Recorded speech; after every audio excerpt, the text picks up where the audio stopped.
Hey guys! Welcome back to my channel. So for today's vlog, mag-unboxing na naman tayo from Shopee. So in-order ko to noong 5.5. So alam nyo naman, tipid-tipid tayo gamit ng voucher dito, coins. So nakatipid ako dito. Nabili ko lang siya ng 1,400 plus na ang price niya sa shop is 1,999. Pero ang original price talaga nitong Realme Buds Air 2 is 3,000 plus. So, ang laki na natipid ko kasi gumamit ako ng shop voucher, free shipping, coins, at saka meron pang isang voucher na nadagdag. So, nabili ko lang siya ng nasa 1.4. Matagal nga lang dumating pero worth it kasi nakamura ka. So, unbox na natin. So, ito mag-unbox na tayo. Ito na ang ating Realme Buds Air 2. Ito yung mga specs niya. Active noise cancellation, 25 hours total playback, 88 ms super low latency for gaming, 10 hifibassboostdriver. Ito yung na ng thechainsmoker, itong Realme Buds Air 2. Transparency mode, tsaka 10 minutes charge for 120 minutes playback. Kailangan din download din tong Realme link para makita natin kung paano gamitin. So, open it. Be careful. Yan na. Ito na ang ating Realme Buds Air 2. Sa color white ang aking in-order. Quick image kung paano siya gamitin. Open up the charger case and press the button on the side for 3 seconds. Press and hold 10 seconds to factory reset. So, set aside. Sa loob ng ating box, merong warranty safety guide, tsaka manual. So, sila hindi nila binabasa to. Binabasa ko pa rin siya. Kahit na hindi nila binabasa. So, ito yung cable, charging cable. Ito yung extra buds, ear tips. Yun lang ang laman ng ating box. Oh.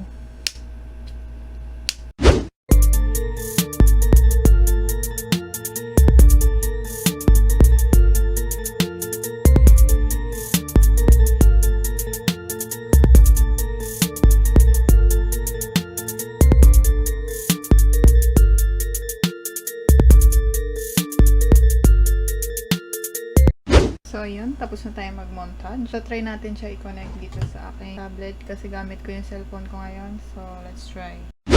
I-open natin tong cover. I-hold natin button niya for 10 seconds. So, ayan. Lumabas na. Connect. Ayan. Connected na daw. So, done. Try na natin. So, ayun guys. Na-connect na natin ang ating Realme Buds Air 2 sa aking tablet. So, try naman natin siya ngayon. Bale, ito nga palang ear tip na nakakabit is yung medium size. So, yung nasa extra sa box is yung small at saka yung pang large. Sakto naman sa akin yung medium. Ngayon, parang noise cancellation kasi di ko na marinig yung nasa paligid ko. Sarili ko na lang magsasalita. Ayan, alugin natin. Kahit mag-headbang tayo, hindi malaglag to. Parang nagbabayo lang. Yung left earbud is 100, yung case 80%, at saka yung right earbud is 100%. So, kahit pala hindi ka mag-download ng Realme link, makikita mo dito yung mga percentage twice. So, hindi ko alam kung naka-on na yung ANC niya kasi hindi ko na marinig yung aircon. Try muna natin pakinggan yung sound, sas na may off natin. Maganda naman siya. Kasi di naman din ako techie, so hindi ko alam kung anong specs ba hinahanap ng iba. Pero para sa akin, saktong-sakto lang siya. Tsaka mura na. Ano ko lang nabili, diba? Kasi meron ako dati. Ito, QCY siya. Kaso, after almost 1 year siguro, nasira na siya. So, kaya naghanap ako ng bago. Ito ang Realme Buds Air 2. Mukhang sulit na sulit ang aking pera dito. So, try natin yung transparency mode. Sabi, hold daw siya ng 2 seconds. Both. Ayan, naka-transparent mode daw ngayon. So, play tayo. Ang meron nga naririnig, kaunti lang naman ang diferensya. Pero, syempre, mas maganda, diba, pag wala ka naririnig. Pag pinost natin, rinig na rinig ko yung aircon ng nakapos. So, ANC ulit natin.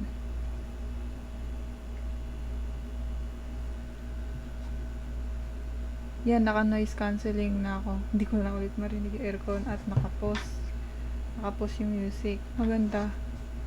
Kaso nga lang, kapag naka-ANC ka, mas mabilis malobat compared sa naka-transparency mode. Pero either way naman is maganda siyang choices. Kasi syempre pag naka-transparency mode ka, marinig mo kung may tumatawag sa'yo. Ganyan. Wala ka namang gagawin. Okay na okay yung ANC. So, play ulit natin. So, ayan, diba naka-play. Double tap pala. So, double tap ulit. Nagpe-play na siya. Yan na, na-testing na natin yung ANC. Try naman natin yung 88 ms super low latency. Yun, pansin ko na. Medyo late siya ng segundo. May pagka-delay siya. Pero mapapansin mo talaga. Pero kung hindi naman, okay lang. Tapos na, naka-experience ako ng delay. Price-wise naman kasi, pasok na siya. May ANC, may transparency mode. Mabilis din mag-charge. So guys, trinay kong mag-download ng Realme app link dito sa tablet ko kasi hindi siya applicable. Trinay kong mag-download sa cellphone ko, tapos gumana naman siya. Kasi doon makakapili ka ng mode sa tap, double tap, triple tap, tsaka sa game mode, meron doon. Diba, nang naglaro ako, medyo delay na kaunti. Pero ngayon, nung trinay ko na siya, hindi na ganon kahalata talaga. Ayan, makikita nyo dyan yung noise cancellation, normal, transparency, switching mode, game mode. Sa ML, diba nakita nyo yung laro ko kanina?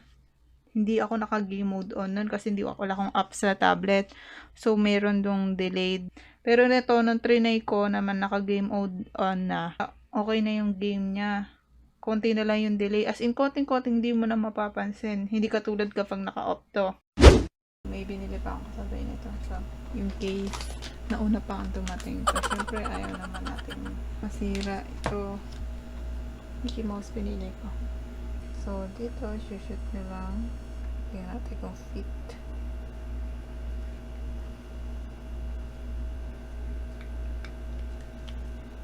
So, ayan.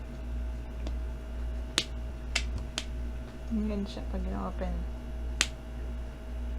So, ayun guys. Tapos na natin i-unbox ang Realme Buds Air 2. So, ililink ko na lang sa description box yung pinagbilang ko ng case at saka ano mismo yung Realme Buds Air 2. Overall naman is okay naman siya para sa akin. Kasi budget friendly na, mga features pa na ANC, transparency mode, tsaka yung sa bass boost driver, okay ang okay. Nga lang, syempre kung ikaw yung tipong gusto talaga yung mas magandang specs, maghahanap ka. Kaso nga lang, mas mahal syempre. Pero ito, okay na okay, sulit na sulit siya. So guys, kung nagustuhan niyo ang video na to, please subscribe to my channel para sa susunod nating unboxing. So, ayun lang. Thank you!